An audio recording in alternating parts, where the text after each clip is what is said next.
¿Y si el amor solo pudiera vivirse en sueños? ¿Y si tu alma gemela te esperara cada noche, sin poder encontrarte jamás al despertar? En Ojos de Perro Azul, Gabriel García Márquez nos lleva a un espacio onírico donde dos almas se buscan, pero jamás se alcanzan. Una historia de deseo, soledad y la tragedia de un amor que no pertenece al mundo real. Gabriel García Márquez escribió este cuento en 1950, mucho antes de su consagración con 100 años de soledad. Aquí no hay Macondo, ni guerras ni coroneles. Solo un cuarto, una mujer, un hombre. Y una frase que se repite como conjuro. Ojos de perro azul. Es la única pista que ella deja en el mundo, esperando que él la recuerde al despertar. Pero nunca lo hace. Y así, noche tras noche, se reencuentran en el mismo sueño. Para este análisis seguiremos la estructura original del libro Ojos de Perro Azul de Gabriel García Márquez, respetando el orden y la esencia onírica que el autor imprimió en cada relato. Esta narración y reflexión es presentada por Voces Literarias, como parte de nuestro compromiso por explorar textos que iluminan la imaginación, inquietan el alma y revelan las múltiples dimensiones de lo humano. La tercera resignación 1947. La habitación es un sarcófago vertical. No tiene ventanas, apenas está iluminada, y sin embargo allí respira, o al menos sobrevive, un muchacho cuyo nombre no se menciona, pero cuya condición se graba en la memoria desde el primer instante. Tiene 19 años y lleva encerrado 6. El cuerpo lo tiene rígido, la piel como cera y el alma, suspendida. Vive dentro de un ataúd, pero aún no está muerto. Esta es la historia de un encierro, no impuesto por castigo, sino por una enfermedad lenta y cruel, la fiebre tifoidea. Desde la primera línea, el relato nos atrapa con una imagen poderosa, un muchacho embalsamado en vida, que ha aprendido a convivir con la inmovilidad. Tenía el cuerpo invadido por una rigidez helada, igual a la de un muerto, y solo los ojos le daban señales de vida. Sus ojos, esos ojos, son la única parte viva de su ser. Observan sin poder moverse. Y es a través de ellos que él sigue habitando un mundo que ya no puede tocar. Su madre, figura central en este encierro, ha transformado la enfermedad del hijo en una rutina. Ha memorizado cada gesto, cada fase del deterioro, y cuida ese cuerpo inerte como si fuese una escultura sagrada. Su dedicación es meticulosa, obsesiva. Le cambia la ropa, lo limpia, le repite frases, y se aferra a una fe casi religiosa de que su hijo aún vive por dentro, aunque no lo diga, aunque no se mueva. Pero ese cuidado constante, que debería ser un gesto de amor, comienza a convertirse en una prisión afectiva, tanto para ella como para el enfermo. El muchacho, encerrado en su rigidez, mantiene una conciencia activa. Recuerda. Sueña. Y más aún, se desespera. Piensa en su infancia, en una muñeca que tenía un mecanismo de cuerda, en el paso del tiempo que ha borrado el sonido de su voz. Ya ni siquiera podía recordar con claridad el tono de su propia risa, reflexiona. El relato se desplaza así por las memorias fragmentadas de su mente, atrapada entre la vigilia y el delirio. En uno de esos momentos de evocación, aparece la figura de la hermana. Es un recuerdo lejano, pero cargado de una ternura dolorosa. Ella está ausente, probablemente muerta, y el muchacho la recuerda con una mezcla de nostalgia y culpa. En sus pensamientos, incluso ella parece estar más viva que él. La madre, por su parte, comienza a mostrar signos de agotamiento. Aunque nunca se lo dice directamente, siente que ha perdido a su hijo hace tiempo. Sin embargo, no se permite renunciar. Una madre no abandona, parece decir su comportamiento silencioso, aferrado al ritual de cuidar a alguien que ya no responde. El médico aparece como una figura secundaria, distante, que solo acude esporádicamente para verificar que el muchacho aún respira. No hay tratamiento, no hay esperanza, solo vigilancia. La medicina aquí no salva ni consuela, solo observa la lenta permanencia de un cuerpo que no se rinde. Y es entonces cuando se plantea el concepto que da título al cuento, la tercera resignación. La primera fue cuando contrajo la fiebre, y aceptó su dolor. La segunda, cuando comprendió que no podría moverse. Pero la tercera, esa es la más amarga. Es la aceptación definitiva del encierro, del hecho de que la vida se ha reducido a estar allí, sin voz, sin movimiento, sin futuro. Lo que más le dolía era no haber podido decir adiós, piensa en un momento de aguda conciencia. Y esa frase resume el corazón del relato, no el miedo a la muerte, sino el sufrimiento de no haber podido despedirse de la vida. Gabriel García Márquez, a sus apenas 20 años, ya vislumbraba aquí una de las obsesiones que marcarían toda su obra, la frontera difusa entre la vida y la muerte, la percepción como último refugio del ser humano. Y la soledad radical del cuerpo que ya no responde pero que aún recuerda, sueña y siente. Este relato no solo presenta un caso extraordinario de enfermedad, sino una metáfora profunda sobre el encierro existencial. ¿Cuántos viven hoy atrapados, no por sarcófagos físicos, sino por condiciones que los inmovilizan espiritualmente? Esa es quizás la resonancia más poderosa que deja la tercera resignación. Y es que, como diría otro personaje de García Márquez muchos años después, no morimos cuando nuestro cuerpo deja de funcionar, sino cuando nos olvidan. En este cuento, el olvido no ha llegado.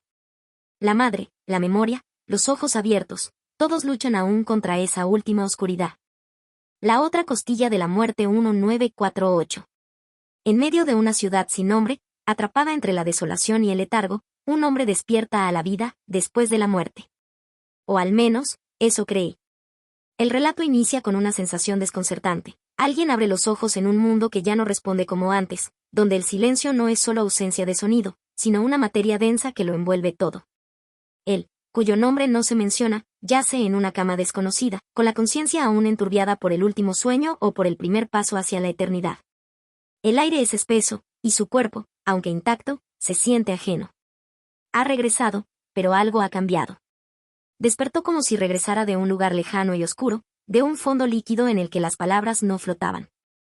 Describe el narrador con esa prosa que ya anticipa el realismo mágico que vendría más adelante en la obra del autor. Pronto el protagonista se da cuenta de que está en una casa que no reconoce, pero en la que todo parece dispuesto para su llegada.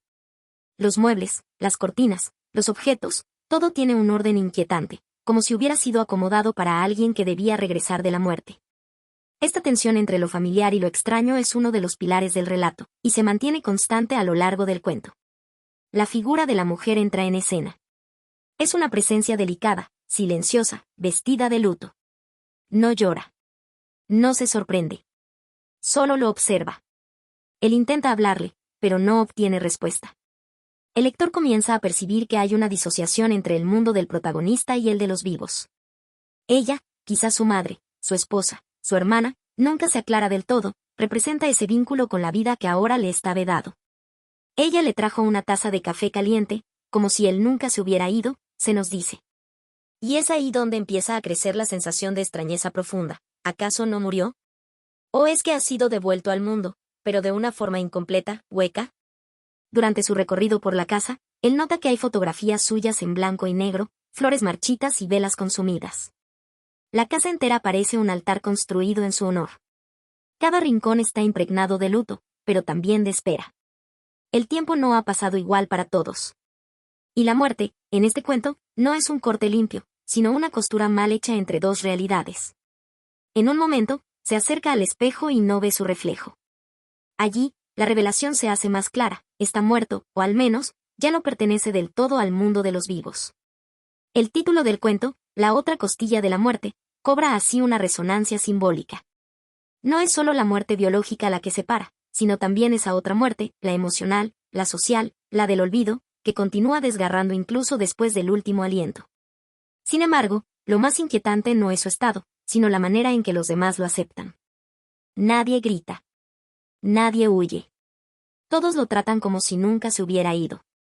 Y eso, lejos de consolarlo, lo hunde aún más en su desasosiego.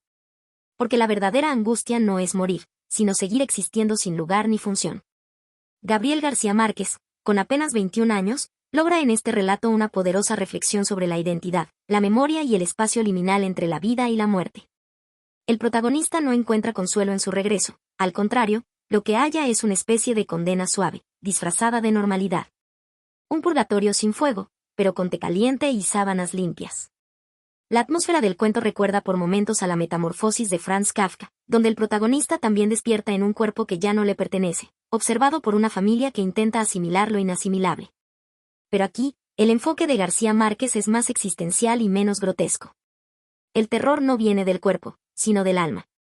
Del vacío. Del no saber si se está vivo, muerto o simplemente olvidado. Y es que en la obra de García Márquez, la muerte nunca es el final. Es apenas una nueva etapa, a veces más absurda y más cruel que la anterior. Los muertos no se van del todo mientras alguien los recuerde, dice una sabiduría popular. Pero en este cuento, Lo que perturba es que él ha sido recordado, hasta el punto de ser devuelto. Y ahora, ni siquiera la muerte puede ofrecerle reposo. Al concluir el relato, el lector queda suspendido, igual que el protagonista, en un estado de incertidumbre. ¿Quién es él ahora? ¿Qué significa estar vivo si ya no se puede pertenecer? La otra costilla de la muerte no busca cerrar preguntas, sino abrirlas de forma inquietante, profunda, como una herida que no sangra, pero no deja de doler. Eva está dentro de su gato 1947. En este cuento, Gabriel García Márquez nos sumerge en una experiencia de disolución del yo, donde la conciencia humana se desborda de su propio límite corporal y busca sobrevivir en otro ser, en otra carne. O incluso en otra especie. La historia comienza con una mujer que ha muerto. Se nos habla de ella como una presencia ya incorpórea, como un alma que flota, observa, recuerda.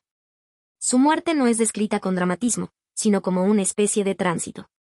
Es una mujer hermosa, deseada, tal vez incluso temida en vida, y sin embargo, ahora, desde la muerte, todo eso se vuelve inútil. Ahora que no tenía cuerpo, sus senos hermosos no servían para nada. La frase, sencilla pero demoledora, marca un quiebre en la percepción del deseo y de la carne. Ya no hay forma de ejercer poder, seducción, ni siquiera ternura. La protagonista, que no tiene nombre, pero cuya esencia es profundamente reconocible en muchas mujeres, se enfrenta a la conciencia de haber habitado un cuerpo con poder, y de haberlo perdido. Y entonces, desde esa orilla sin carne donde su alma vaga, empieza a buscar un modo de regresar. Un modo de volver a existir, aunque sea parcialmente. Es allí donde aparece la figura del gato. Ese gato negro, ágil, caliente, que dormita sobre una almohada con la indiferencia de quien desconoce que algo más grande que él lo contempla. Quería entrar en el gato. Habitarlo. Ser otra vez. Es un deseo desesperado y puro. La mujer busca una vía de regreso a lo vivo, aunque sea en una forma inferior, aunque ya no sea humana. Porque la no existencia le pesa más que cualquier degradación. Este punto toca una fibra profunda del pensamiento humano, el miedo al olvido, a la disolución, a la ausencia de identidad. Incluso siendo alma, sin cuerpo, sin nombre, ella todavía quiere ser. Y eso implica encarnar, aunque sea en lo ajeno. Lo curioso es que el gato no es elegido al azar. El gato es, por siglos, símbolo de lo femenino, lo místico, lo sensual. Y también del desapego. Habitar un gato no es solo un escape, es una especie de ritual. De renacimiento. Pero el tránsito no es simple. En el proceso, la conciencia de la mujer empieza a mezclarse con recuerdos, con sensaciones humanas que ya no le pertenecen del todo.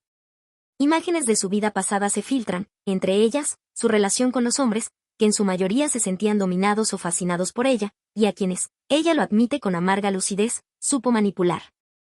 Ahora, sin cuerpo, todo eso queda como un eco sin receptor. Recordaba las veces que los hombres temblaban cuando ella sonreía, se nos dice. Pero ya no hay sonrisa. Ya no hay labios. Solo memoria. Solo deseo. En ese estado entre lo invisible y lo tangible, la voz narrativa de García Márquez se desliza con una suavidad inquietante, haciendo que el lector, o en este caso, el oyente, no sepa con certeza si asiste a un relato de fantasmas, una metáfora existencial o una alucinación poética. Lentamente, la mujer se fusiona con el gato. Su conciencia lo habita, lo observa desde dentro. Y aunque el cuerpo es distinto, musculatura felina, movimientos sigilosos, una vida centrada en el instinto, hay una satisfacción en ese regreso. El gato parpadeó. Y entonces supo que estaba dentro. Es una victoria amarga, pero victoria al fin. Ha vencido a la nada. Sin embargo, ese nuevo estado no está exento de contradicciones. Aunque ha vuelto, ya no es del todo ella. Ahora es una mezcla de lo que fue y de lo que es el animal. Su pensamiento se vuelve fragmentado, más instintivo, menos discursivo. Empieza a experimentar el mundo a través de los sentidos del felino, con un filtro más animal, más directo, pero también menos libre. El cuento deja en el aire una inquietud: ¿ha ganado o ha perdido? ¿Qué significa realmente existir? Estamos definidos por nuestra conciencia, por nuestros recuerdos, por nuestros deseos o por el cuerpo que habitamos. En Eva está dentro de su gato, la idea del alma se entrelaza con el cuerpo de una forma que no es religiosa ni filosófica en el sentido tradicional, sino profundamente literaria. Desde una perspectiva literaria, es inevitable pensar en las teorías de la metempsicosis o la transmigración del alma, donde una conciencia puede viajar de un cuerpo a otro, incluso entre especies. García Márquez retoma esa tradición, pero la despoja de solemnidad y la reviste de angustia existencial. Aquí no hay redención ni castigo, solo necesidad. Necesidad de continuar. Al finalizar el cuento, el lector no sabe si sentir alivio o tristeza. La mujer ha vuelto. Pero no como era. Ha regresado en una forma menor, escondida en el cuerpo de un gato doméstico.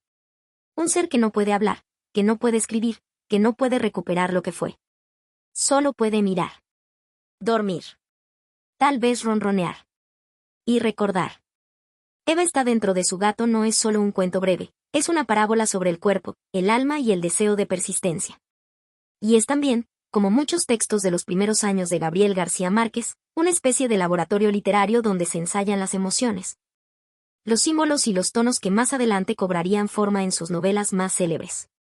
Amargura para tres sonámbulos 1949. Desde las primeras líneas de Amargura para tres sonámbulos, Gabriel García Márquez nos transporta a un escenario suspendido en la niebla del sueño, donde lo real y lo onírico se entrelazan sin pedir permiso. El cuento se despliega como una escena estática, densa, casi teatral, en la que los personajes se mueven como si estuvieran atrapados en un estado de vigilia confusa. Sonámbulos, sí, pero también prisioneros de una emoción que no termina de estallar, la amargura. En este mundo cerrado, oscuro y húmedo, aparecen tres figuras, la mujer, el hombre y el niño. No tienen nombres, porque no los necesitan. Representan emociones y estados que van más allá de una identidad concreta. La escena ocurre en una casa de techos bajos, probablemente deteriorada, en medio de una noche silenciosa, cargada de una tensión invisible. El niño duerme, mientras el hombre y la mujer conversan, o más bien se enfrentan, desde el abismo del resentimiento y la resignación. La mujer ha dejado de hablar con cariño. Cada palabra suya tiene filo, como si el amor hubiera sido sustituido hace tiempo por una costumbre hostil. Dice, casi sin mirarlo, no sé qué haces aquí si ya no me quieres. Y es en esa frase, aparentemente simple, donde se encapsula la tragedia. El vacío entre ellos no se ha llenado de odio, sino de indiferencia. El hombre no responde con ira. Solo fuma. Solo observa. Solo soporta. El niño, ajeno al dolor de los adultos, duerme con un sueño pesado. Pero su presencia también pesa en el ambiente. No es un niño inocente, sino un niño frágil, enfermo, que se convierte en el símbolo de un amor que alguna vez existió, pero que ahora es solo responsabilidad. El hombre lo mira con ternura, pero también con miedo.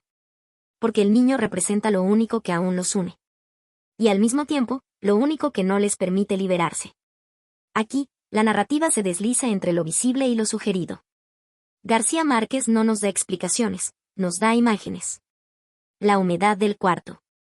El crujir de la madera. La sensación de encierro. Todo eso habla tanto como los diálogos. Es como si la casa estuviera viva, y respirara con dificultad. En medio del diálogo tenso, la mujer menciona que el niño ha empeorado. Y el hombre, sin poder ofrecer consuelo, solo dice ya no tengo fe. Esta confesión no es religiosa, es existencial. No tiene fe en la recuperación del niño. Ni en el amor. Ni en sí mismo. Es la confesión de un hombre que ha cruzado un umbral interno del que ya no se regresa. Pero lo más inquietante del cuento es que, a pesar del tono casi mudo, los tres personajes están atrapados en una suerte de sonambulismo emocional. Ninguno actúa con vehemencia. Ninguno rompe nada. Ninguno llora. Pero todos se están desmoronando lentamente. El cuento se llama Amargura para tres sonámbulos, y esa palabra, sonámbulos, es clave. Porque estos personajes no están completamente vivos, ni completamente dormidos. Vagan dentro de sí mismos como almas extraviadas. Hay una escena particularmente poderosa, cuando el hombre, sintiendo el peso de la noche, se acerca a la cuna y mira al niño. Lo mira largo rato. Y aunque el narrador no lo dice con crudeza, entendemos que está pensando en lo impensable. En acabar con el sufrimiento. No solo del niño, sino también de él y de la mujer. Es un pensamiento oscuro, breve, fugaz, pero revelador. Se inclinó sobre la cuna con una sombra de decisión en los ojos. No necesita decir más. Lo pensamos nosotros. Y sin embargo, no lo hace. No puede.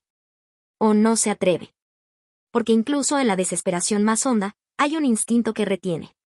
Quizá por amor. O quizá por culpa. En este punto, el cuento resuena con ecos de otras obras donde el dolor familiar se vuelve insoportable.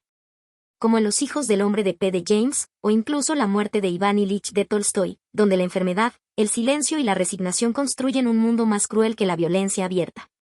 Pero aquí, en García Márquez, el dolor no grita, susurra. Se escurre por las paredes. Se sienta a la mesa.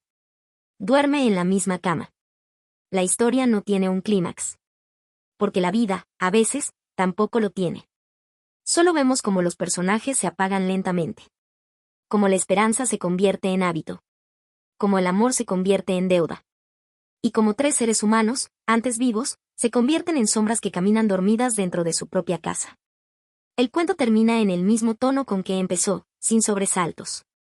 Solo con la sensación de que todo sigue igual, pero cada vez más lejano. Y eso es, quizá, lo más devastador. Amargura para tres sonámbulos es, en esencia, una escena íntima que nos muestra el rostro más silencioso del sufrimiento humano. Y lo hace con una prosa contenida, dolorosamente honesta, que deja un eco en quien la escucha, como una conversación no cerrada que resuena toda la noche. Diálogo del espejo 1949. La historia comienza con un personaje que se encuentra frente a un espejo, no un espejo cualquiera, sino uno que parece cobrar vida propia, reflejando no solo la imagen física, sino también los secretos y el alma del que se mira en él. El protagonista, cuyo nombre no se menciona, dialoga consigo mismo a través de ese reflejo, iniciando una conversación que poco a poco se convierte en un juego inquietante y profundo. ¿Quién eres tú?, se pregunta, y la voz del espejo le responde con una mezcla de ironía y misterio, como si fuera una entidad autónoma. La narración va desplegando la tensión psicológica de este encuentro. El reflejo no solo replica sus palabras, sino que las cuestiona, las rebaja o las eleva, revelando capas ocultas de su identidad y sus dudas. En ese diálogo, el protagonista se enfrenta a sus propios miedos y deseos, a la vez que descubre la distancia entre la persona que es y la persona que ve en el espejo. No soy yo, dice, pero tampoco puedo escapar de ti. Esta frase resume la ambigüedad central del cuento. La frontera entre la realidad y la imagen es difusa, y el reflejo parece más real que el cuerpo que lo sostiene. Mientras avanza el intercambio, aparecen referencias a recuerdos fragmentados, a emociones contenidas y a un pasado que el personaje no logra reconciliar. La voz del espejo es tanto juez como confidente, y su presencia obliga al protagonista a confrontar aquello que prefiere ignorar. Cada línea en tu rostro lleva la historia que quieres olvidar, le dice, y es como si esa verdad revelada lo sacudiera hasta los huesos. El cuento, entonces, no solo se trata de un diálogo literal con un reflejo, sino que se convierte en una metáfora del autoexamen y la búsqueda de identidad. En ese sentido, resuena con obras como El retrato de Dorian Gray de Oscar Wilde, donde el reflejo es un espejo del alma y la conciencia. Sin embargo, García Márquez evita el dramatismo grotesco y opta por un tono más íntimo y filosófico, que invita a la reflexión sobre la fragmentación interna del ser humano.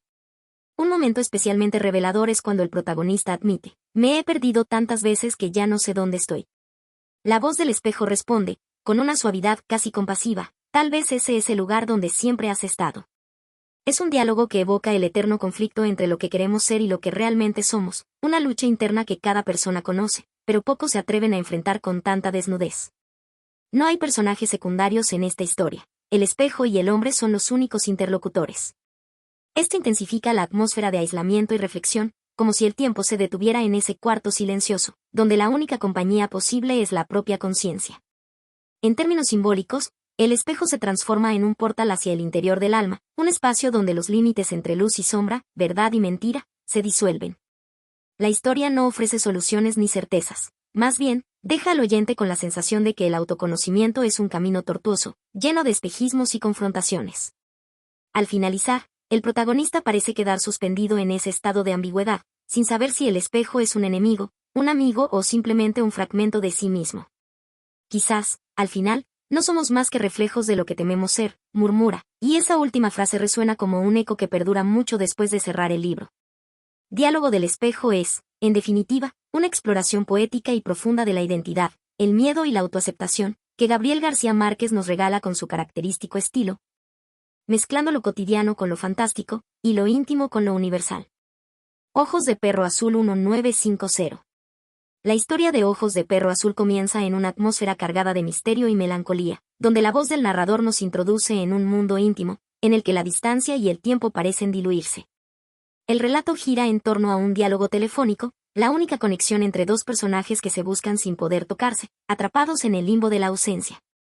Desde el inicio, la voz femenina y la masculina establecen un contacto lleno de fragilidad y anhelo. Tus ojos son de un azul que no se olvida, dice ella, y esas palabras, simples pero cargadas de significado, se convierten en el hilo conductor del relato. Un símbolo que conecta sus almas a pesar de la distancia que los separa.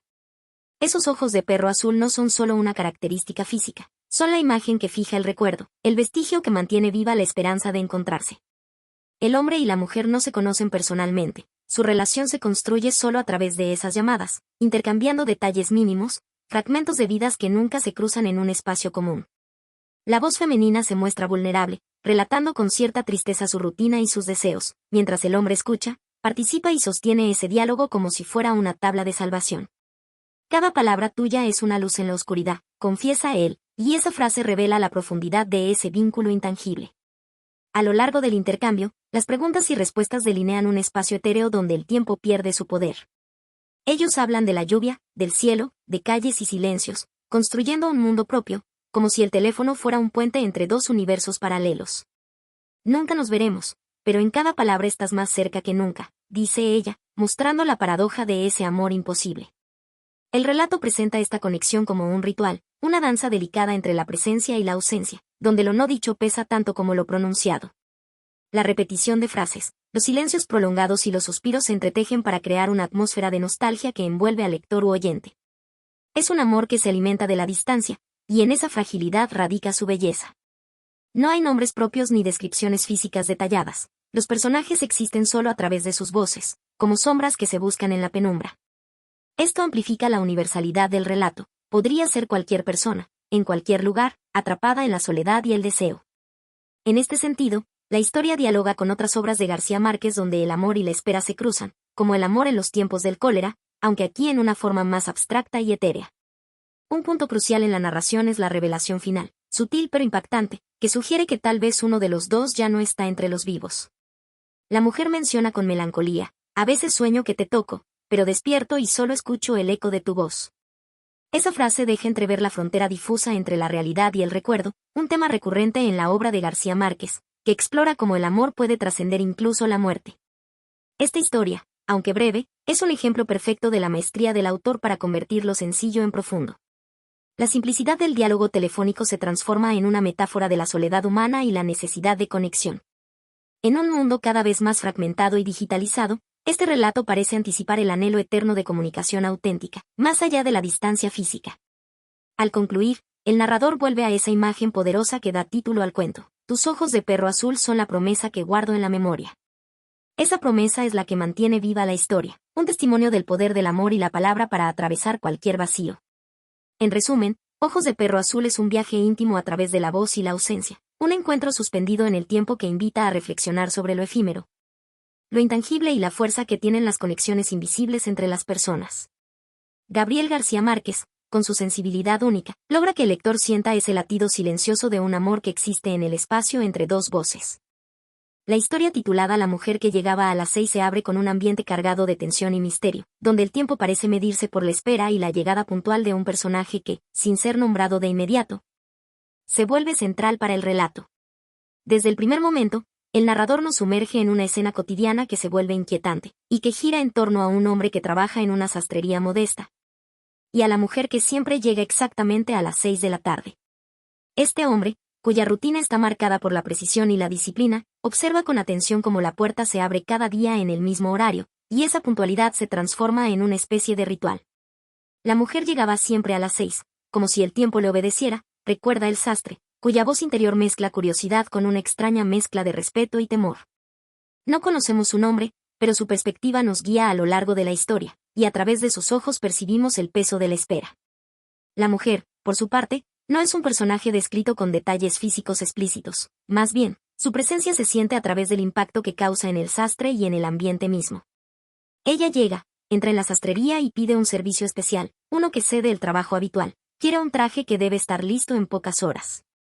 Su voz era un susurro que parecía esconder secretos que el tiempo mismo no quería revelar, describe el narrador, mientras nos hace partícipes de la atmósfera cargada de misterio. Lo curioso y perturbador comienza cuando la mujer revela que sabe demasiado sobre el sastre y su pasado. Sé quién eres, y lo que has hecho, dice con una calma que hiela la sangre. La tensión crece a medida que el hombre siente que está atrapado, como si cada puntada que da en la tela fuese una forma de retener un destino inevitable. En este punto, el relato nos muestra un juego sutil entre lo cotidiano y lo amenazante, entre el pasado que no puede ocultarse y el presente que lo enfrenta. El sastre recuerda momentos oscuros de su vida, fragmentos que emergen como sombras en medio de la luz mortecina de su taller. La mujer parece encarnar no solo una persona, sino una especie de juicio inminente que llega con la puntualidad implacable de un reloj. No hay escape para quienes cargan con secretos tan pesados, reflexiona el hombre en su interior, mientras sus manos tiemblan al tomar las tijeras. A lo largo del encuentro, la mujer mantiene una postura fría y serena, y aunque no hay violencia explícita en sus palabras ni actos, el aire se llena de una amenaza silenciosa, casi espiritual. El sastre siente que está en una encrucijada, y la llegada de esta mujer es un punto de quiebre en su existencia. Es como si ella fuera la personificación de la justicia o del destino, inevitable y exacta, que le exige rendir cuentas. Este relato no solo habla del miedo y la culpa, sino también del paso del tiempo y de cómo las decisiones del pasado pueden perseguirnos en el presente con la fuerza de un fantasma.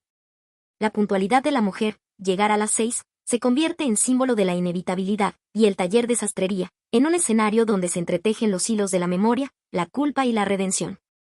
En un plano más profundo, esta historia invita a reflexionar sobre la carga moral que cada persona lleva consigo, y sobre cómo, a veces, la justicia o el juicio no vienen en forma de castigos visibles, sino como presencias silenciosas que nos recuerdan lo que no hemos podido enfrentar.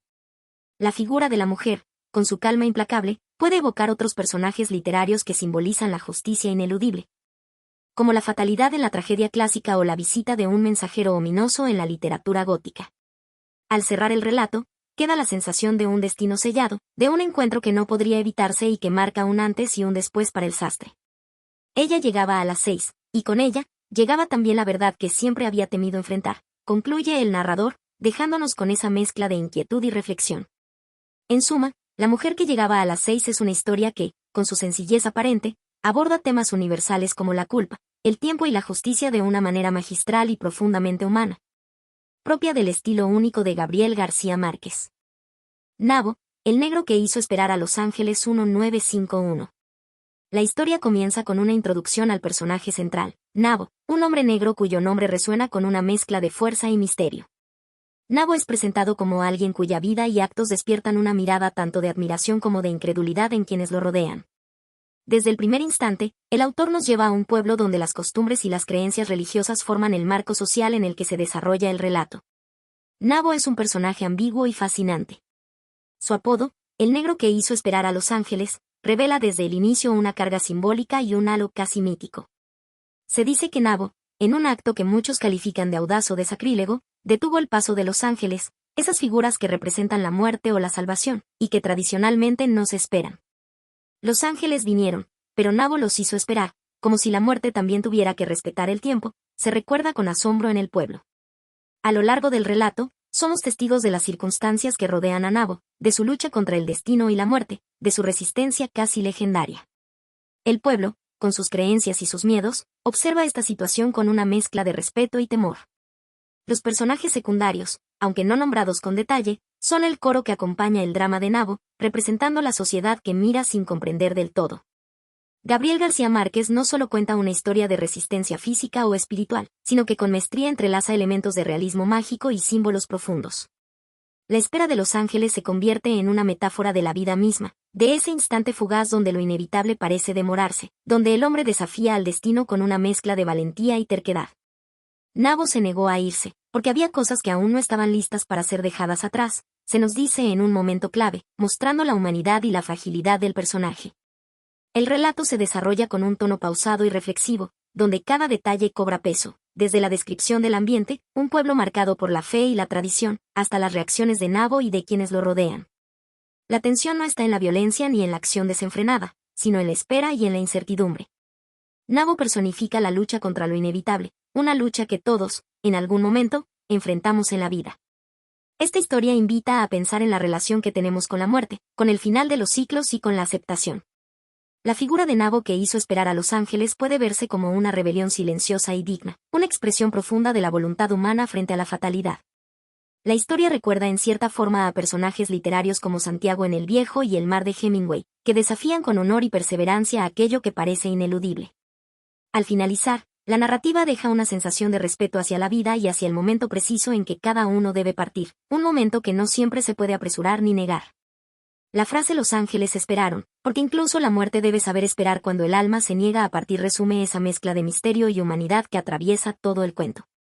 En conclusión, Nabo, el negro que hizo esperar a los ángeles, es un relato cargado de simbolismo, que nos habla del valor, la resistencia y la complejidad de la vida y la muerte.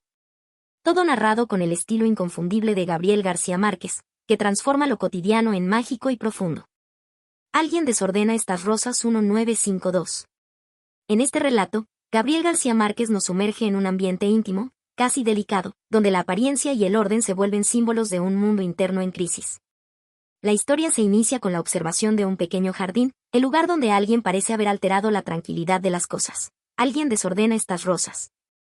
Una frase que funciona como una metáfora sutil pero profunda de la desarmonía que invade la vida de los personajes.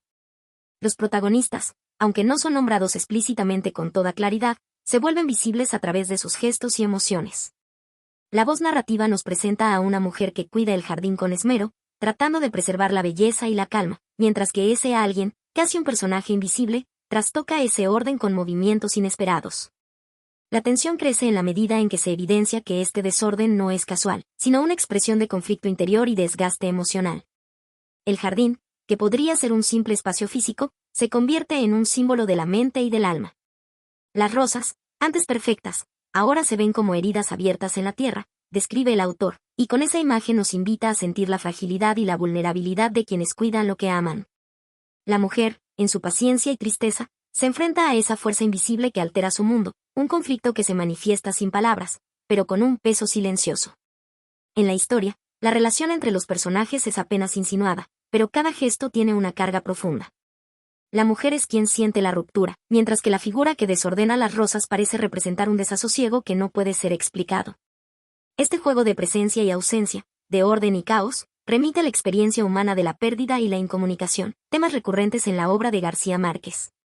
Un momento clave en el relato es cuando la mujer dice, casi para sí misma, no sé quién es, pero siento que alguien está tocando mi corazón sin permiso. Esta confesión revela el impacto íntimo de ese desorden, que va más allá del jardín y penetra en la vida misma. Es un recuerdo de cómo en la vida real, a menudo nos enfrentamos a cambios o heridas que no podemos controlar, y que alteran la paz que hemos construido con tanto esfuerzo. La narración se mantiene en un tono pausado, melancólico, y a la vez lleno de una poesía sutil que es la marca registrada de García Márquez. La historia no avanza hacia una resolución clara, más bien, queda suspendida en esa atmósfera de espera y de incertidumbre, un reflejo fiel de los conflictos humanos que no tienen respuestas fáciles. Este cuento evoca la esencia del realismo mágico, lo cotidiano se llena de significados ocultos, y los elementos simples, como unas rosas desordenadas, se transforman en símbolos de las emociones más profundas.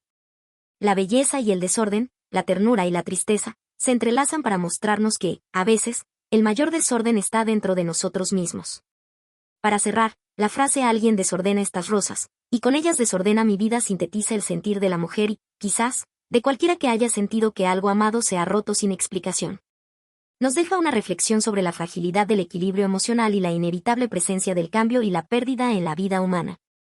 La noche de los alcaravanes 1953. En La noche de los alcaravanes, Gabriel García Márquez despliega un relato cargado de imágenes nocturnas y un aura de misterio que se cierne sobre la historia desde el primer momento.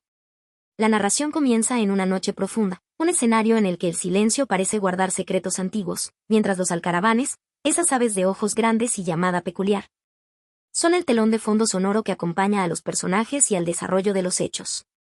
Los alcaravanes cantaban en la noche como si quisieran proteger un secreto, nos dice la voz narrativa, y esa imagen marca el tono de una historia en la que lo oculto y lo revelado se entremezclan.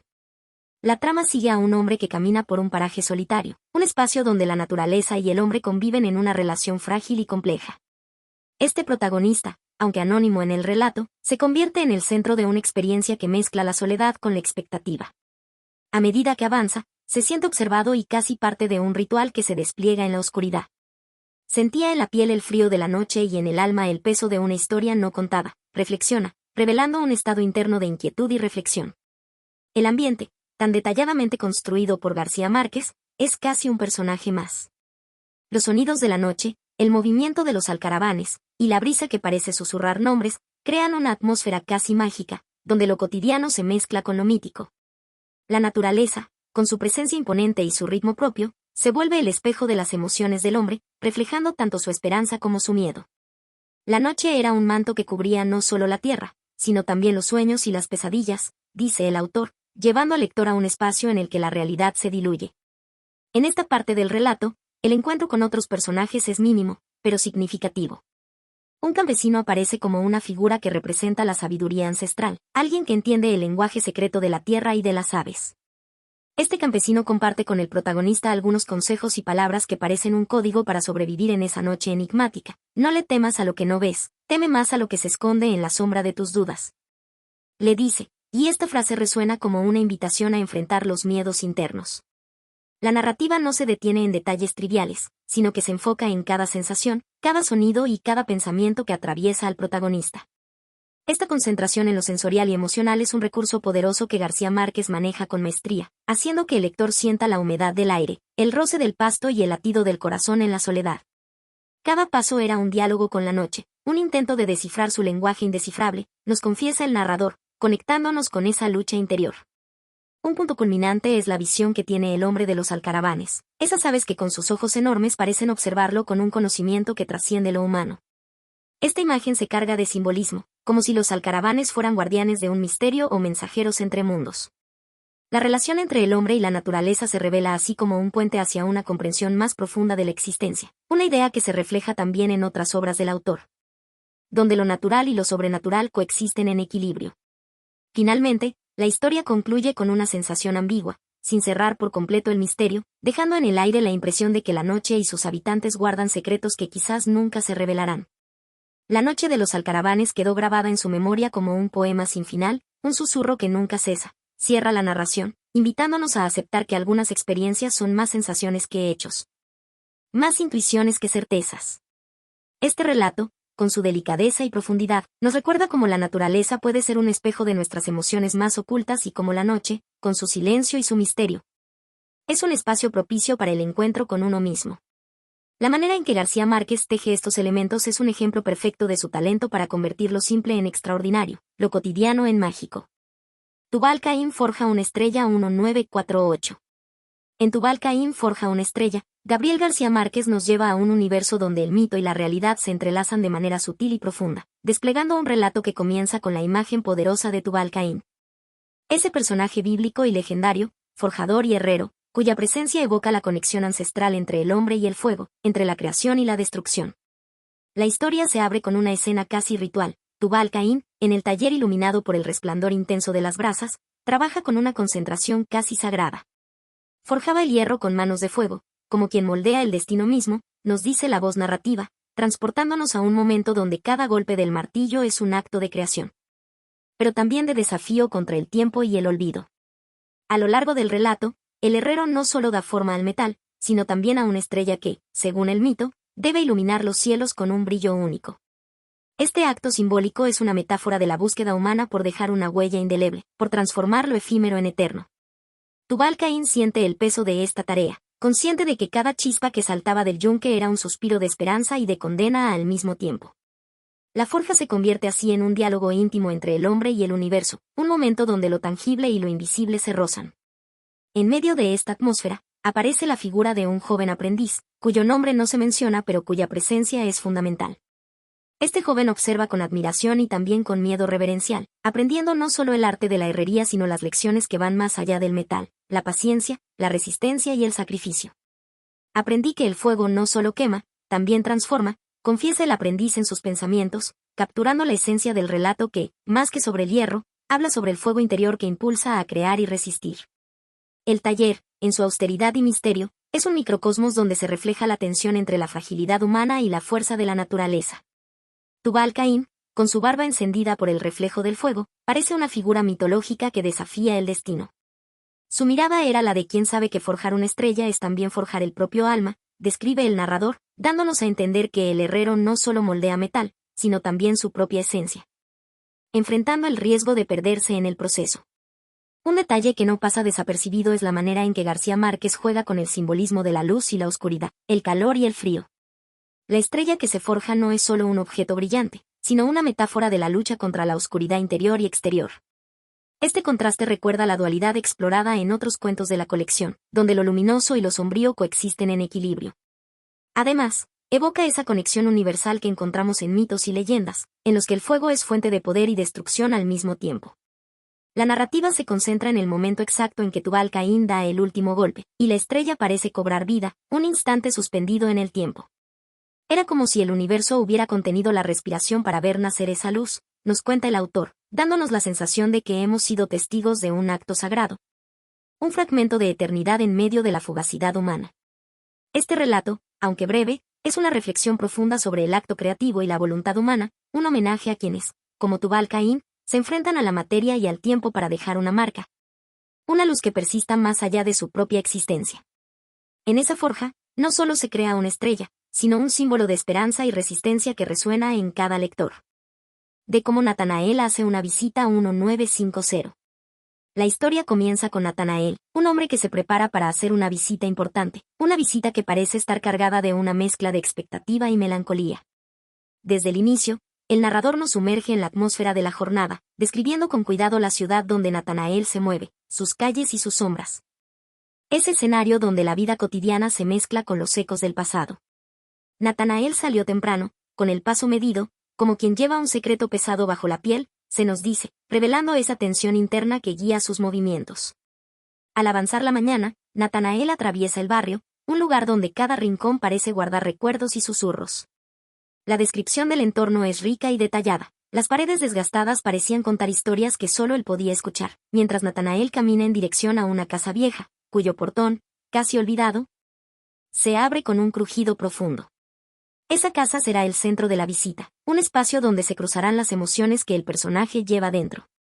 Al llegar, Natanael toca la puerta, y la recibe una mujer cuyo nombre no se menciona, pero cuya presencia es vital. Ella lo observa con una mezcla de sorpresa y reserva, como si no esperara verlo después de tanto tiempo. La conversación entre ambos es sutil, llena de pausas que hablan más que las palabras. No sabía si su visita era un perdón o una despedida, piensa Natanael, capturando la ambigüedad del encuentro. Entre ellos, se despliega una atmósfera cargada de silencios y recuerdos que no necesitan ser pronunciados.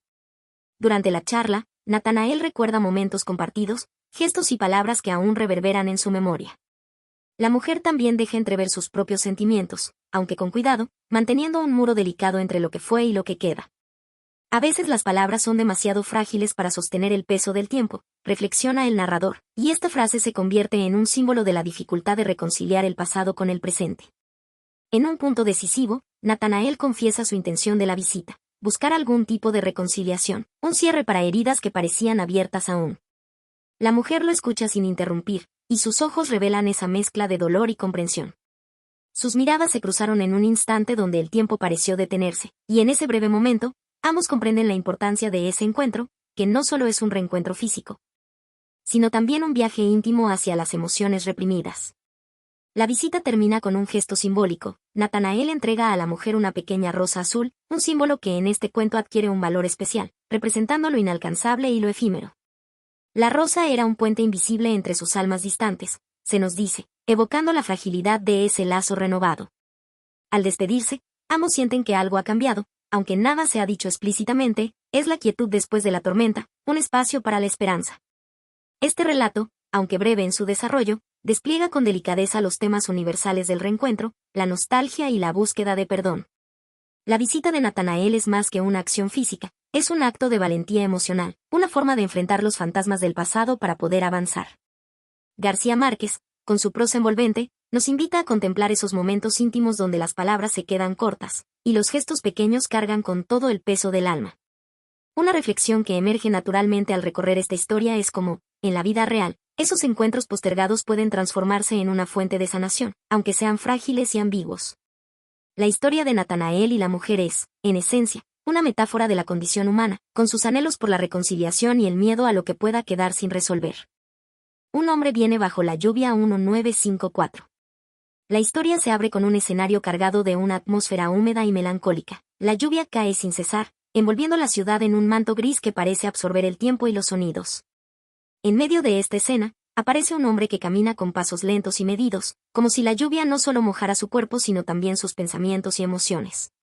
Un hombre bajo la lluvia, con la mirada clavada en el suelo, parecía arrastrar una sombra más pesada que su abrigo mojado, nos dice el narrador, introduciendo a un personaje cuya presencia es tan silenciosa como inquietante. Este hombre, cuyo nombre no es revelado de inmediato, se dirige hacia una casa modesta que se levanta entre las calles empedradas.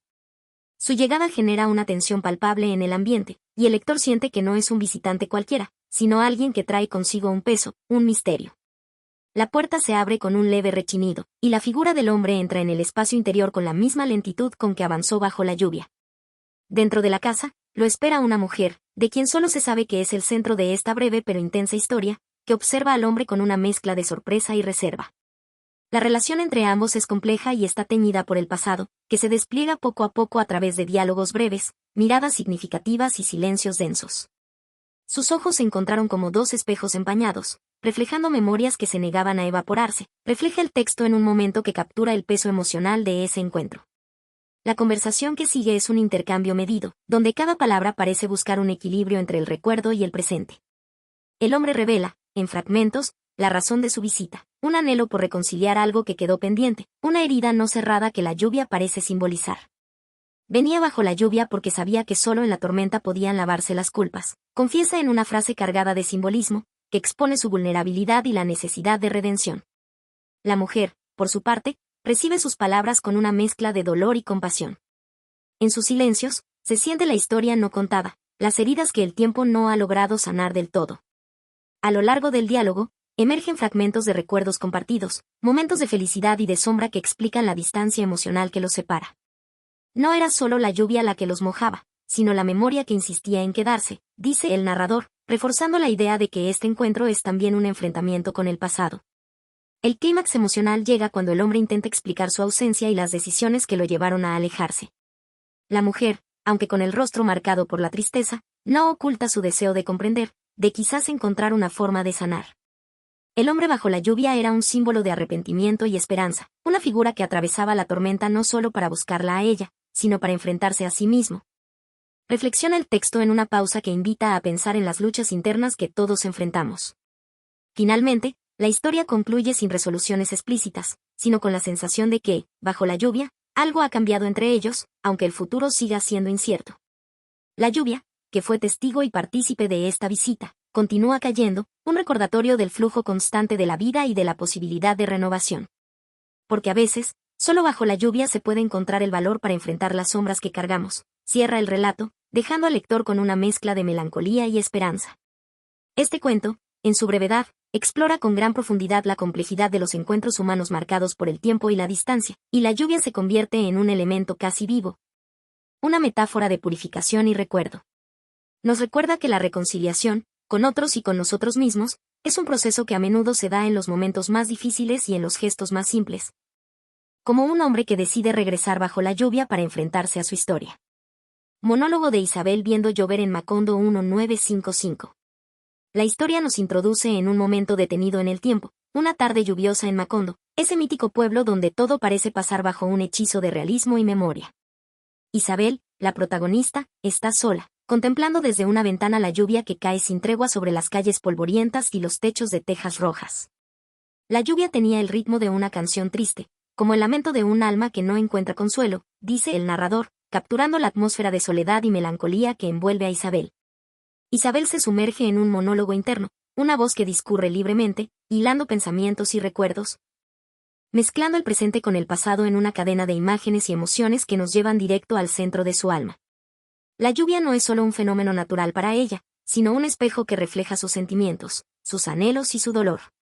Mientras miraba la lluvia, sentía que cada gota caía sobre su corazón, mojando viejas heridas que nunca terminaron de cerrar. Se escucha en su voz interior, que es al mismo tiempo confesión y elegía. En este monólogo, Isabel rememora a los seres queridos que han pasado por su vida, las ausencias que la lluvia parece hacer más visibles. Las promesas que quedaron suspendidas en el aire como las nubes grises que no terminan de despejarse. Evoca momentos felices, también aquellos teñidos por la tristeza y el desencuentro. Macondo bajo la lluvia era como un gran pañuelo que recogía todas sus lágrimas, aunque nadie las viera, reflexiona Isabel, mostrándonos su mundo interior lleno de silencios y ecos. Poco a poco, en sus pensamientos aparece la imagen de un amor perdido o quizás de un sueño que nunca pudo cumplirse, una presencia ausente que Isabel siente tan cerca como la humedad que se filtra por la ventana. Este recuerdo se convierte en una figura casi tangible, una sombra que camina con ella en la lluvia, mezclándose con el sonido sordo y constante del agua. El amor que se fue se quedaba en la lluvia, esperando que ella lo encontrara en algún rincón olvidado de Macondo, susurra el monólogo, cargado de una nostalgia casi palpable. La narrativa no sigue un orden lineal, sino que se mueve en espirales de recuerdos, deseos y renuncias, como si Isabel estuviera intentando ordenar su vida en medio del caos que le deja el llanto del cielo. Este fluir de la conciencia es una técnica que permite al lector adentrarse en la psicología de Isabel, en ese instante donde la tristeza se vuelve reflexión profunda y la lluvia, cómplice silenciosa. La lluvia no solo mojaba las calles, mojaba también los sueños que Isabel había guardado con tanto cuidado, nos dice el relato, mostrando la simbólica relación entre naturaleza y emoción. La historia no presenta otros personajes más que Isabel misma y, en sus evocaciones, las sombras de quienes ya no están o nunca llegaron. Es un viaje introspectivo, un instante detenido en que la protagonista se enfrenta a su soledad, a sus pérdidas, y al inexorable paso del tiempo. La lluvia, omnipresente, es al mismo tiempo refugio y tormento, y es imposible no pensar en cómo en la literatura universal, de la mano de autores como Virginia Woolf o Marcel Proust. La lluvia se convierte en metáfora del recuerdo y la conciencia.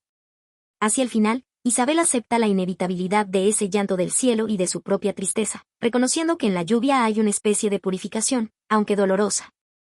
A veces hay que dejar que la lluvia lave el alma, para que después pueda volver a nacer, concluye, con un dejo de esperanza que contrasta con la melancolía que la precede.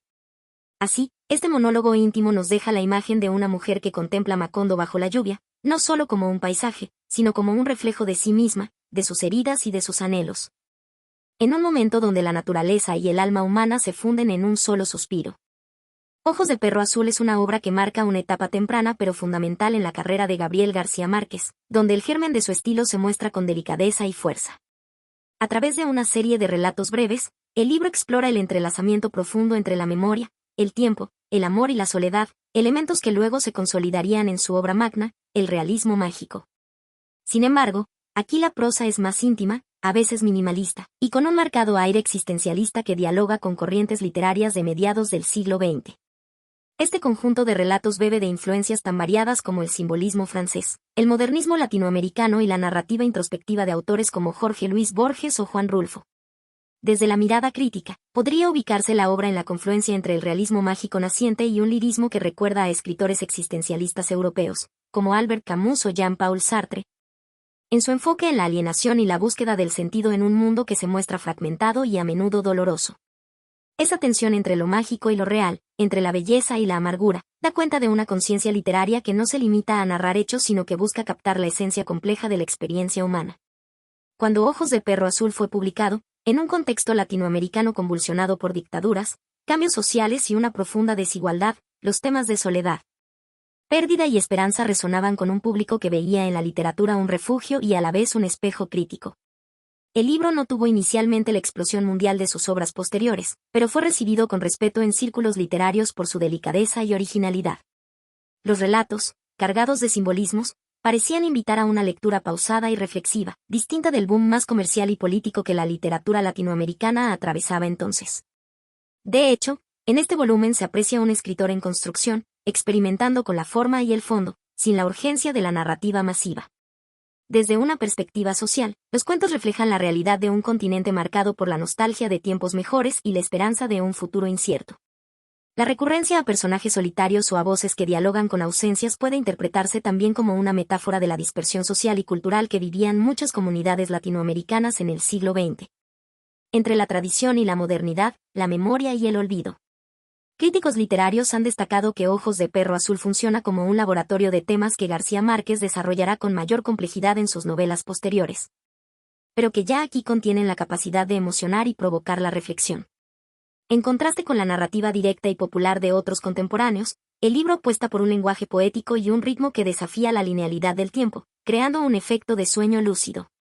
Esa forma de narrar se alinea con teorías literarias sobre la fragmentación del sujeto y la temporalidad no lineal, presentes en pensadores como Paul Ricoeur o Mikhail Bakhtin, quienes plantean que la identidad y el tiempo no son absolutos sino construcciones narrativas que dependen de la memoria y la perspectiva. En síntesis, Ojos de perro azul no es solo un compendio de relatos breves, sino una obra que invita a comprender la complejidad del alma humana a través de un lenguaje evocador y un manejo sutil de símbolos. Su vigencia persiste porque aborda con honestidad y belleza temas universales como la soledad, el amor y la búsqueda de sentido, que siguen siendo centrales en la condición humana, más allá del tiempo o la geografía. Este libro, con su atmósfera onírica y su mirada melancólica, sigue invitando a lectores a descubrir en sus páginas no solo historias, sino fragmentos de su propia memoria y existencia. En un diálogo silencioso con la voz de García Márquez. Ojos de perro azul no se lee. Se sueña. Se recuerda como si nos hubiese ocurrido a nosotros. Es un canto melancólico al deseo. A la memoria. Y a ese tipo de amor que existe. Pero nunca llega a suceder. ¿Has sentido alguna vez que alguien que amaste solo existía en tus sueños? ¿Te ha marcado una historia como esta? Cuéntamelo en los comentarios. Suscríbete para más ensayos donde la literatura toca el alma. Y recuerda. Al despertar, deja escrito lo que sueñas. Tal vez alguien te está buscando.